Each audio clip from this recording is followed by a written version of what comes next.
The Galactic Hospital was a marvel of interstellar engineering, orbiting a luminous binary star system that cast twin beams of light across its gleaming exterior. It was the pride of the Interstellar Medical Alliance, a symbol of unity and progress, yet inside, it was unraveling. The vast corridors were overcrowded with alien species from every corner of the galaxy, each bringing their unique physiologies and diseases. The once efficient systems that had run seamlessly for decades now groaned under the pressure of too many patients and too few solutions. Frantic voices echoed through the halls, each in a different language, filtered only partially by outdated translation devices. Patients and staff alike shouted for attention, their cries blending into a cacophony of distress. A Pyrellan child clung to its parent, its translucent skin flushed with a sickly green hue, while nearby, a Varktan adult writhed in agony, their chitinous exoskeleton cracking under an unrelenting fever. At the command center, Dr. Varlek, the Grillian administrator, paced with a nervous twitch in his antennae. He was known for his efficiency, but today, his segmented claws trembled as he scanned the latest reports. "We're losing control," he muttered to himself, his voice a low, clicking hum. The medical AI, designed to handle these crises, was failing spectacularly. Its algorithms couldn't account for the complexity of interspecies interactions or the unpredictable nature of the diseases brought in by travelers from uncharted regions. Staff morale was at an all-time low. Nurses, doctors, and technicians from dozens of species struggled to perform their duties under mounting stress. The cultural differences that were once celebrated as a strength had become a liability. Pyrellans, for example, thrived in humid environments, while the insectoid Varktans required near-freezing temperatures. The hospital's climate systems couldn't keep up with the conflicting demands, and tempers flared. Arguments broke out among staff, and even patients, as frustration boiled over. In one corner of the surgical ward, a heated debate ensued between a reptilian surgeon and a mammalian anesthesiologist. "If we prioritize the Varktan patient, the Pyrellan child will deteriorate," the mammalian medic shouted, his fur bristling with anger. "And if we don't act quickly, the Varktan might not survive the hour," retorted the reptilian, his scaled hands clenched into fists. Dr. Varlek's communicator buzzed incessantly, each alert a grim reminder of another emergency. A critical resource shortage had been reported in Ward 7. Life support systems in the quarantine wing were teetering on the brink of collapse. And now, an unidentified pathogen had surfaced, spreading rapidly among the already weakened patients. The hospital, the galaxy's greatest hope for medical care, was on the verge of becoming a death trap. In a desperate bid for help, the Interstellar Medical Alliance had summoned reinforcements from across the stars. But even the most advanced species seemed powerless against the mounting tide of problems. Amid this chaos, an unassuming transport shuttle docked quietly in Bay 12. No fanfare greeted its arrival, only a terse acknowledgement from the overworked docking staff. Inside that shuttle was humanity's contribution to the crisis, a single doctor from a planet considered unremarkable by galactic standards.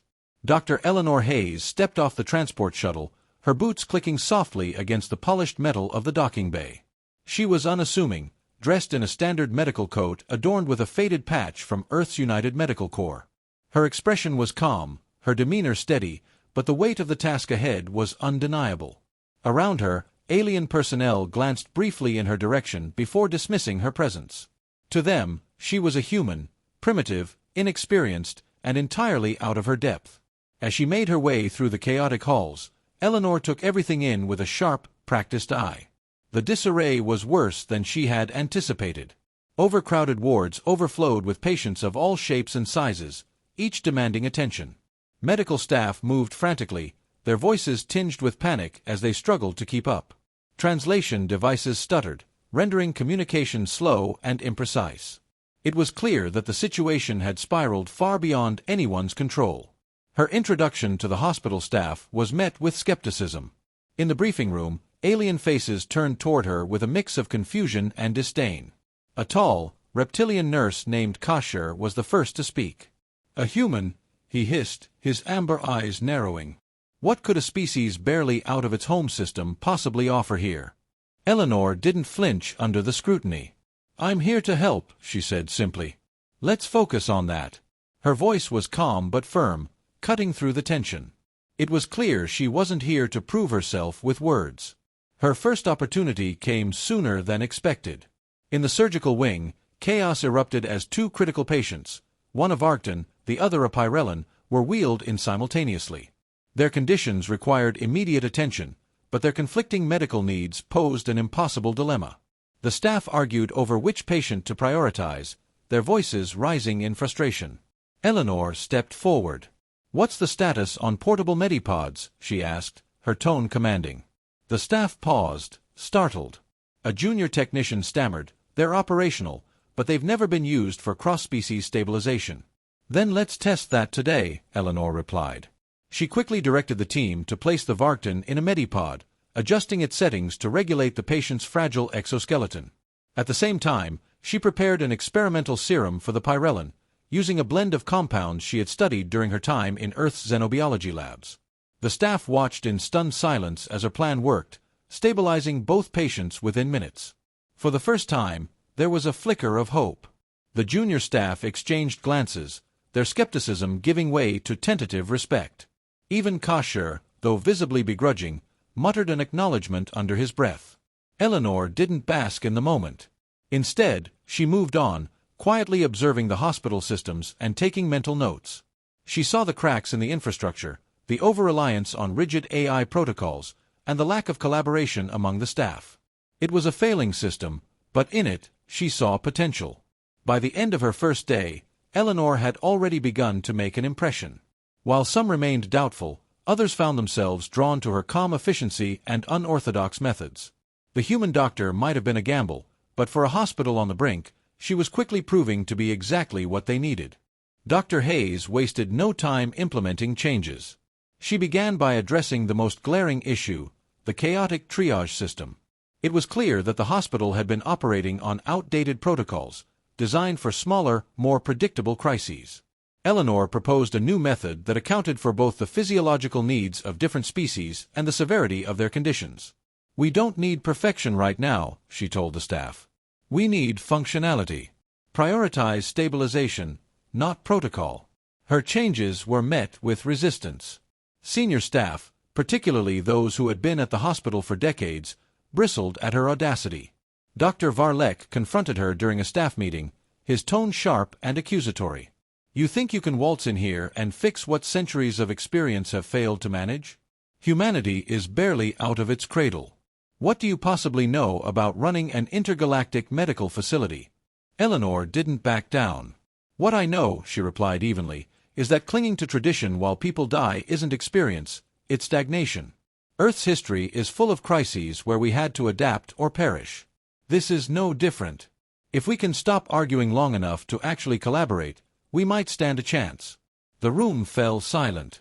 While some remained skeptical, others began to see the logic in her words. It was a pivotal moment, and Eleanor knew she had to build on it. She introduced a radical shift in the hospital's workflow. Instead of relying solely on AI systems to assign tasks, she created interdisciplinary teams made up of staff from different species and specialties. This forced them to communicate and share insights, breaking down the silos that had been isolating them. To facilitate this, she instituted empathy rounds, where staff members were encouraged to learn about the cultural and emotional needs of their patients. Not everyone embraced the changes willingly.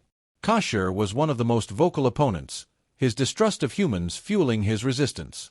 But even he couldn't deny the results. When a complex surgery required input from multiple disciplines, Eleanor's team-based approach saved a life that would have otherwise been lost. Watching the collaboration unfold, Kasher grudgingly admitted to himself that perhaps the human had a point. As the hospital began to stabilize, a new crisis emerged.